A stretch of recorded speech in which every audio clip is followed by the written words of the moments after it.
Welcome you all in my YouTube channel doctor Saroj Chhippa agri classes. तो friends, जैसा कि हम जानते हैं खजूर का सीजन चल रहा है, खजूर पकने को तैयार है। तो खजूर में पकते समय कौन कौन सी अवस्थाएं आती है, खजूर में फल क्यों गिरते हैं, कैसे उनको कंट्रोल किया जा सकता है, या खजूर की हार्वेस्टिंग कैसे की जाती है, कब की जाती है, आज इस वीडियो में हम उन सब की स्टडी करेंगे।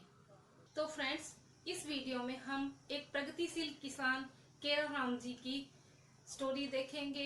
यहाँ अवेलेबल सभी कंटेंट्स उनके द्वारा प्रोवाइड किए गए हैं।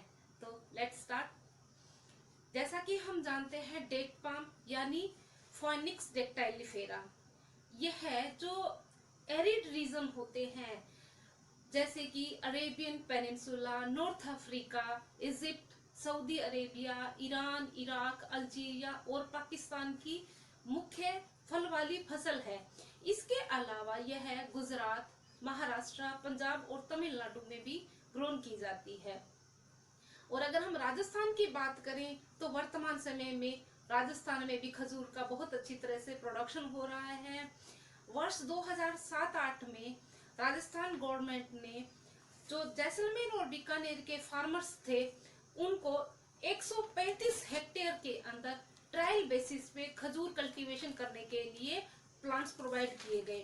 बाद में 2008-9 में सेंट्रल गवर्नमेंट ने टिश्यू कल्चर से प्रोपेगेट किए गए प्लांट्स वेस्टर्न राजस्थान के 12 जिले के किसानों को डिस्ट्रीब्यूट किए गए और यह सब किया गया राष्ट्रीय कृषि विकास योजना के अंतर्गत।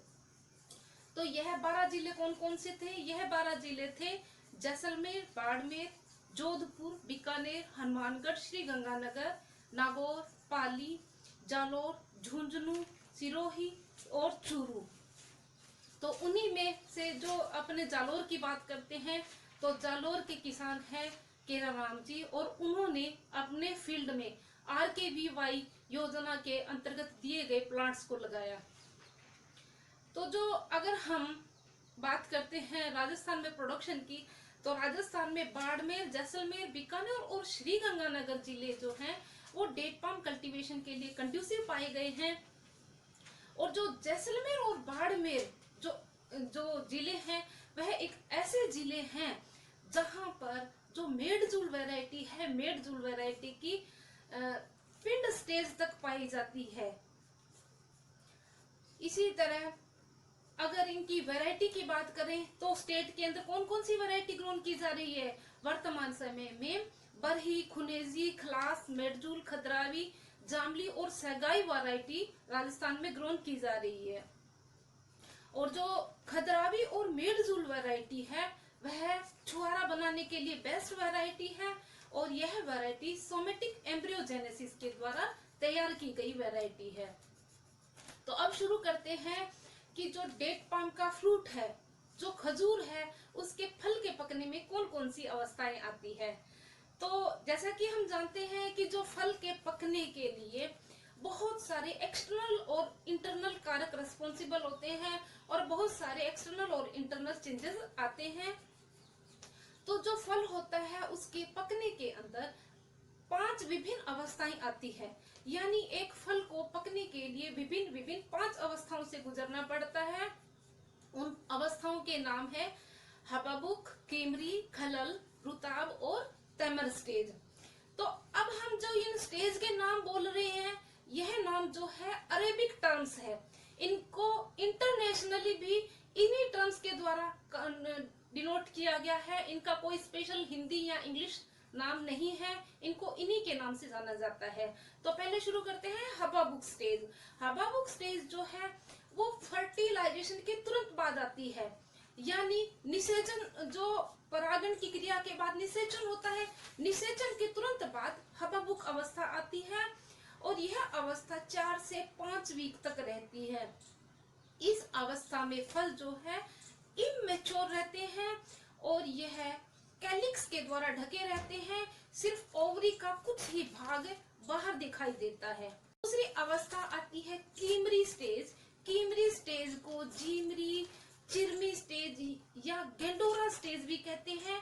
यह एक ग्रीन स्टेज होती है, यानी कीमरी स्टेज में फल जो है हरी अवस्था में रहता है यहाँ पर जो फल है वो एप्पल ग्रीन कलर का रहता है और बिल्कुल सख्त रहता है।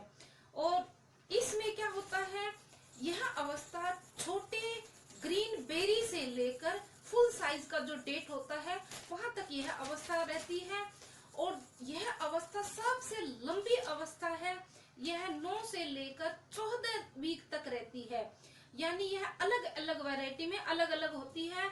यानी हम यह कह सकते हैं कि जो गेंडोरा स्टेज है या कीमरी स्टेज है वह डेट पाम के जो राइपनिंग स्टेज है उसके अंदर पाई जाने वाली सबसे लंबी अवस्था तक चलने वाली स्टेज है।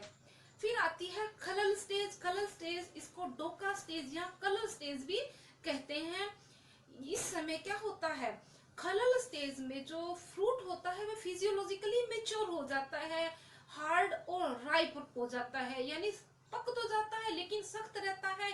इसमें जो कलर है वो कंप्लीटली चेंज होता है, ग्रीन से greenish yellow, yellow, pink, red और स्कारलेट हो जाता है। यह अलग अलग वैरायटी में अलग अलग होता है। तो यह 3 से 5 वीक तक रहती है और इस समय जो फ्रूट का वेट होता है वह 3 से 4% तक बढ़ जाता है। और इस स्टेज के एंड में क्या होता है, इस स्टेज के एंड में जो मैक्सिमम शुगर होती है, जो अधिकतम शर्करा की मात्रा होती है वह खजूर में इकट्ठी हो जाती है, खजूर में एकत्रित हो जाती है। और जो खलल स्टेज है या डोका स्टेज है, इस अवस्था में क्या होता है कि जो जो खजूर का फल होता है उसका जो बीज है उसका कलर व्हाइट से ब्राउन कलर हो जाता है। कुछ वैरायटी जैसे कि बरही, हलावी, हयानी या जगलूल जो होती है वह खलल स्टेज या डोका स्टेज पर खाई जाती है, क्योंकि यह जो वैरायटी है इस समय स्वीट, जूसी और फाइब्रस हो जाती है।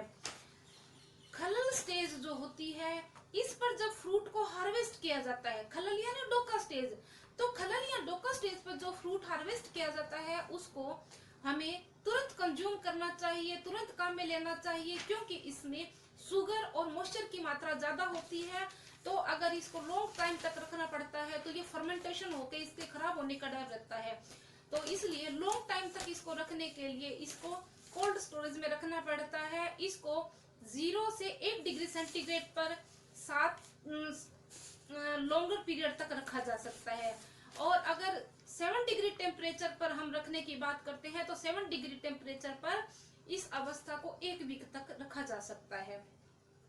नेक्स्ट अवस्था आती है रुताब स्टेज। रुताब स्टेज जिसको डेंग स्टेज भी बोलते हैं, यानी वेट और सॉफ्ट राइप डेट्स। रुताब स्टेज में जो खजूर का फल होता है वह बिल्कुल सॉफ्ट हो जाता है, पक जाता है। इस अवस्था में क्या होता है कि जो फ्रूट की टिप होती है वहां से राइपनिंग अवस्था शुरू हो जाती है। यहाँ पर रुताब स्टेज में जो कलर है वह टिप से ब्लैक या ब्राउन कलर का हो जाना शुरू हो जाता है और वह टिप सॉफ्ट होना शुरू हो जाती है।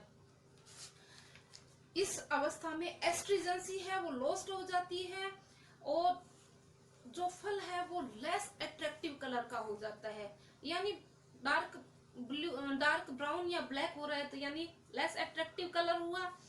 इस स्टेज में क्या होता है कि जो फल का वेट है वो तेजी से डिक्रीज होने लग जाता है, क्योंकि मॉइस्चर की लॉस होने लग जाती है, उसमें जो पानी की मात्रा है, नमी की मात्रा है वो कम होने लग जाती है।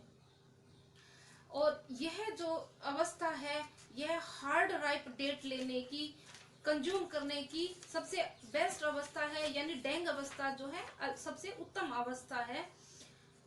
डेजर्ट पर्पज से अगर हम देखें तो मोस्टली पीपल डेंग अवस्था को ही प्रेफर करते हैं, यानी रुताब अवस्था को ही प्रेफर करते हैं। और लास्ट में आता है टेमर स्टेज, जिसको पिंड स्टेज भी कहते हैं, यानी फुल्ली राइप स्टेज या फाइनल स्टेज ऑफ राइपनिंग है। इस स्टेज में क्या होता है कि जो खजूर है वो पूर्ण रूप से पक चुका होता है, उसके अंदर रिंकल्स आ जाते हैं, उसके फल के अंदर आपको झुर्रियां दिखाई देने लग जाती है, डल ब्राउन या ब्लैक कलर दिखाई देने लग जाता है, जो फ्लैश होता है, जो स्किन होती है वो सॉफ्ट रह जाती है। और जो कैमल स्टेज होती है इसके अंदर सभी फल एक साथ नहीं पकते हैं, इसलिए जब फलों की तुड़ाई करते हैं तो फलों की तुड़ाई 3 से 4 बार में की जाती है। तो फ्रेंड्स यहाँ हमने जो खजूर का फल है उसके अंदर पकने के अंदर कौन कौन सी अवस्थाएं आती है उनको स्टडी किया है। नेक्स्ट जो है हार्वेस्टिंग ऑफ डेट्स, जो खजूर है उसकी तुड़ाई, खजूर की तुड़ाई का समय कब आता है? खजूर की तुड़ाई का समय आता है जून से शुरू होता है, जो कि जून से लेकर अगस्त, और कुछ वैरायटी के अंदर यह सितंबर तक भी चलता है। तो हार्वेस्टिंग जो है जनरली हैंड से करते हैं, हाथों से इसकी तुड़ाई की जाती है। इसके अलावा कुछ शेकर्स का भी प्रयोग किया जाता है मैकेनिकली अगर हम बात करें।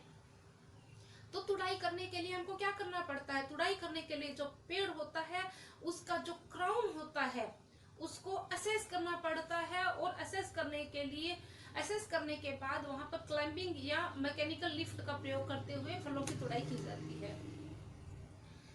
अब जो फ्रूट्स होते हैं हार्वेस्टिंग करने के बाद में पैकेजिंग हाउस में जाते हैं। पैकेजिंग हाउस में फ्रूट क्वालिटी को मेंटेन करने के लिए फ्यूमिगेशन की क्रिया की जाती है, यानी ध्रुमन की क्रिया की जाती है। इसके लिए मिथाइल ब्रोमाइड का यूज किया जाता है।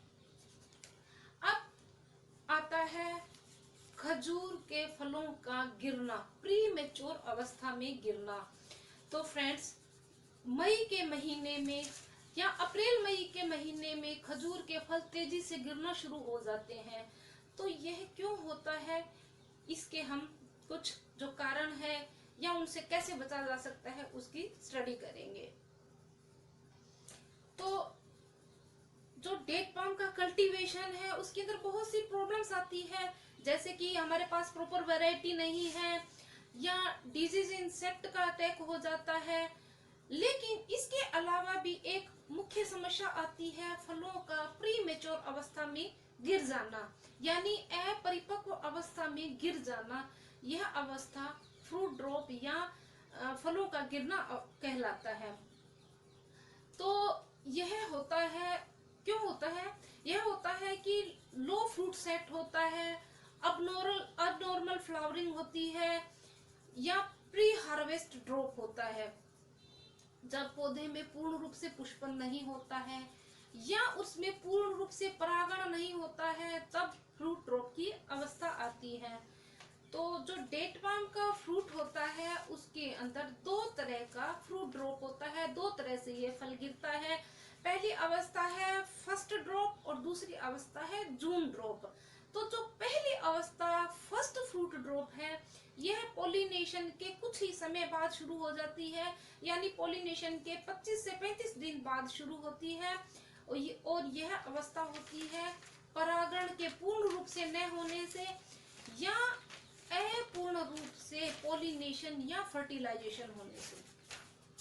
दूसरी अवस्था है सेकंड ड्रॉप। सेकंड ड्रॉप को जून ड्रॉप के नाम से भी जाना जाता है। यह सबसे ज्यादा सीरियस अवस्था है और इसमें सबसे ज्यादा इकोनॉमिक लॉस होता है। यह अवस्था पोलिनेशन यानी परागण की क्रिया के 5 से 6 वीक बाद शुरू होती है, यानी हम यह कह सकते हैं कि जो स्पेथ क्रैकिंग होती है उसके 100 दिन बाद में यह जो ड्रॉप है वह आता है। तो अब आते हैं कि ये जो फ्रूट गिर रहे हैं इसके क्या कारण है। तो जो फ्रूट गिरते हैं उसके बहुत सारे फिजियोलॉजिकल और एनवायरमेंटल फैक्टर रिस्पॉन्सिबल होते हैं, जैसे कि बहुत तेज हीट होना, सूखे की अवस्था होना, पूर्ण रूप से पोषक तत्वों का नहीं मिलना, या प्री मेच्योर इथाइलिन प्रोडक्शन हो जाना। यह सब कारक जो है फलों के गिरने का कारण बनते हैं। इसके अंतर्गत दूसरा एक फैक्टर आता है कि पुअर पोलन ग्रोथ। जो पोलन ट्यूब्स होती है उनकी अगर प्रॉपर ग्रोथ नहीं होती है तो भी पोलिनेशन नहीं होता है। फिर आता है न्यूट्रिएंट इम्बैलेंस, पोषक तत्वों का पूर्ण रूप से नहीं मिलना। तो पोषक तत्वों के अंतर्गत जैसे कि नाइट्रोजन है, जिंक है या बोरोन है, इनके जब पर्याप्त मात्रा में सप्लाई नहीं होती है तो भी फल गिरने लग जाते हैं। क्योंकि अगर हम बोरोन की बात करते हैं तो बोरोन एक ऐसा एलिमेंट है जो पोलिनेशन को बढ़ावा देता है। जो पोलन ग्रेन्स होते हैं या पोलन ट्यूब्स होती है, उनकी ग्रोथ को और डेवलपमेंट को एनहांस करता है। इसलिए पूर्ण रूप से परागण को बढ़ावा देने के लिए पौधे में पर्याप्त मात्रा में बोरोन की उपस्थिति होना जरूरी है। इसी तरह जो नाइट्रोजन है, जिंक है, ये क्या करते हैं, ये ऑक्सीजन सिंथेसिस को बढ़ावा देते हैं और पौधे में एब्सिशन लेयर को नहीं बनने देते हैं। एब्सिशन लेयर यानी विलगन परत को नहीं बनने देते हैं। तो जब पौधे में नाइट्रोजन, जिंक या बोरोन की कमी है तो उस अवस्था में भी पौधे में फल तेजी से गिरते हैं। फिर आता है नेक्स्ट फैक्टर आता है profuse flowering and over bearing. अगर पौधे में बहुत ज्यादा फलन हुआ है या बहुत ज्यादा फूल हुए हैं तो भी पौधे में बियरिंग कैपेसिटी नहीं होने के कारण पौधा उन एक्सेस फ्रूट्स और फ्लावर्स को गिरा देता है। इसके अलावा वेदर कंडीशन, मौसम की दशाएं भी बहुत ज्यादा फ्रूट ड्रॉप को रिस्पॉन्सिबल कारक बनती है कि अगर फेवरेबल कंडीशन नहीं है, मौसम उपयुक्त नहीं है, तेजी से आंधी चल रही है या बेमौसम बरसात हो गई है तो भी जो खजूर है उसमें फल गिर जाते हैं। फिर आता है इंसेक्ट, पेस्ट एंड डिजीज। तो जो खजूर होता है उसके अंदर कई रोग जैसे कि इनफ्लोरेसेंस रोट यानी पुष्पक्रम का गल जाना, फॉल्स स्मट, विल्ट और बियॉन्ड डिजीज, यह सभी डिजीज फंगल डिजीज है और यह सब डिजीज भी फ्रूट ड्रॉप का कारण बनती है। इसी तरह खजूर में इंसेक्ट कौन सा लगता है, इंसेक्ट लगता है रेड पाम वीविल। तो अगर इनका समय रहते प्रबंधन नहीं किया जाता है तो यह भी फ्रूट ड्रॉप का कारण बनता है। अब जो खजूर है, खजूर के अंदर कुछ फिजियोलॉजिकल डिसऑर्डर भी आते हैं, शरीर क्रियात्मक विकार भी आते हैं। तो यह सब होते हैं एनवायरमेंटल फैक्टर्स के द्वारा। जैसे कि हम पहले लेते हैं ब्लैक नोज। ब्लैक नोज जो डिसऑर्डर है वह हाई ह्यूमिडिटी के कारण होता है। जो फल की खलल स्टेज होती है उस समय अगर वातावरण में बहुत ज्यादा ह्यूमिडिटी है, बहुत ज्यादा नमी है तो ब्लैक नोज डिसऑर्डर आ जाता है। इसी तरह बहुत ज्यादा हाई टेम्परेचर हो जाने पर ब्लैक स्कॉल्ड डिसऑर्डर आ जाता है, या हाई टेम्परेचर और हाई ह्यूमिडिटी हो जाने पर डेट के अंदर पफीनेस आ जाता है। और इसके अलावा बहुत से पैथोजन कारक जैसे कि एस्परजिलस, अल्टरनेरिया या पेनिसिलियम, यह सभी रोग कारक भी फलों के गिरने का कारण बनते हैं। और लास्ट और मोस्ट इम्पोर्टेंट फैक्टर है हार्मोनल इम्बैलेंस। अगर पौधे में फल निर्माण के समय हार्मोनल इम्बैलेंस आ जाता है तब भी फल तेजी से गिरना शुरू कर जाते हैं।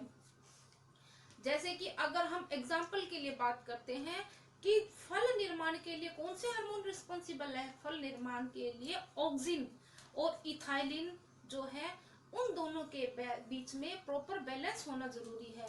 ऑक्सिन और इथाइलिन के बीच में प्रॉपर बैलेंस होने पर ही फ्रूट मेंटेन रह पाते हैं। अगर इनके अंदर इम्बैलेंस आ जाता है तो फ्रूट गिर जाते हैं। क्योंकि इथाइलिन क्या करता है, इथाइलिन जो है एब्सिशन लेयर फॉर्मेशन को ट्रिगर करता है और हाइड्रोलाइटिक एंजाइम की एक्टिविटी को भी तेजी से बढ़ा देता है। तो जब इथाइलिन का प्रीमेच्योर प्रोडक्शन शुरू हो जाता है, यानी पूर्व में ही इथाइलिन का प्रोडक्शन शुरू हो जाता है पेड़ में, तब उस अवस्था में भी फ्रूट ड्रॉप हो जाता है। तो फ्रेंड्स यह सब कारण थे जो कि फ्रूट ड्रॉप का कारण बनते हैं, खजूर के फल में फलों के गिरने का कारण बनते हैं। अब आते हैं कि इनके जो फल है गिरते हैं इनको हम कैसे कंट्रोल कर सकते हैं। तो फ्रूट ड्रॉप को कंट्रोल करने का सबसे आसान और सर्वोत्तम उपाय है प्लांट हार्मोन्स का यूज करना। प्लांट हार्मोन्स का यूज क्या होता है कि जो पेड़ होता है उसमें जो एकांतर फलन की समस्या है वह भी खत्म हो जाती है, फलों का साइज बढ़ता है, फलों की क्वालिटी बढ़ती है और इसी के साथ जो फ्रूट राइपनिंग है वह भी एडवांस हो जाती है, यानी टाइमली वह राइपन हो जाते हैं फ्रूट। तो यह सब कारण बनते हैं जो फ्रूट ड्रॉप को रोकते हैं। तो जो प्लांट हार्मोन्स जैसे कि ऑक्सिन, साइटोकाइनिन, जिब्रेलिन जो है वो फ्रूट सेट करना, फ्रूट की ग्रोथ करना, मैच्योर करना या राइपनिंग के लिए रिस्पॉन्सिबल मेजर हार्मोन्स है। कौन कौन से हार्मोन है? ऑक्सिन, साइटोकाइनिन और जिब्रेलिन। तो प्लांट ग्रोथ रेगुलेटर्स जैसे कि 2,4-D, gibberellic acid, benzoic acid और जो NAA है, वो उनका प्रयोग फ्रूट ड्रॉप को कंट्रोल करने के लिए किया जाता है। तो जो 2,4-D है उसका 50 ppm और जिब्रेलिक एसिड का 150 ppm स्प्रे अगर पोलिनेशन के 40 दिन बाद और 70 दिन बाद किया जाता है तो इससे प्री हार्वेस्ट जो फ्रूट ड्रॉप है वो नहीं होता है। फिर आता है कि हम जो डेट पाम होता है, जो खजूर होता है, उसमें सीडलेस खजूर का प्रोडक्शन कैसे कर सकते हैं? तो सीडलेस खजूर का प्रोडक्शन करने के लिए भी हार्मोन्स का प्रयोग किया जाता है। इसके अंतर्गत आता है 2,4-D, 2,4,5-TP, 2,4,5-T, NAA और जिब्रेलिक एसिड जो है 25 से 100 ppm की स्प्रे फ्लावरिंग के बाद 3 टाइम तक स्प्रे की जाती है। अब प्लांट हार्मोन्स का यूज करने के अलावा जो हमारा खजूर का पेड़ है उसमें अगर फ्रूट ड्रॉप हो रहा है तो उसको कंट्रोल करने के लिए फ्रूट थिनिंग भी की जाती है, फलों की विरलीकरण भी क्रिया की जाती है। जैसा कि मैंने आपको पहले बताया था कि जो खजूर का पेड़ होता है उसमें बहुत ज्यादा फलन आ जाए या बहुत ज्यादा पुष्पन हो जाने पर पेड़ अपने आप भी फलों को गिराना शुरू कर देता है, पुष्प को गिराना शुरू कर देता है। तो इससे बचने के लिए हमको क्या करना है? इसके बचने के लिए यानी पेड़ को सहारा देने के लिए हम कुछ फलों का विरलीकरण भी कर सकते हैं। फलों का विरलीकरण जो है वो 3 तरह से किया जाता है। पहला आता है कि पूरी जो बंच होती है उसी को ही रिमूव कर दिया जाए, या जो बंच के अंदर जो स्ट्रैंड्स होते हैं उनको रिमूव कर दिया जाए, या जो बंच के अंदर स्ट्रैंड है उनकी संख्या को कम कर दिया जाए। तो यह तीनों क्रियाएं थिनिंग के अंतर्गत आती है। तो जो थिनिंग की क्रिया है वह क्लाइमेट, कल्टीवर और कल्चरल प्रैक्टिसेस पर भी बेस्ड करती है। जो थिनिंग की क्रिया है उसके लिए कौन सा हार्मोन प्रयोग किया जाता है? थिनिंग की क्रिया के लिए इथेफोन का प्रयोग किया जाता है। तो इथेफोन का प्रयोग करने से या थिनिंग की क्रिया करने से क्या होता है? पेड़ के अंदर जो अल्टरनेट बियरिंग की समस्या वो कम हो जाती है, फ्रूट रेगुलर आने लग जाते हैं और फ्रूट साइज भी बढ़ जाता है।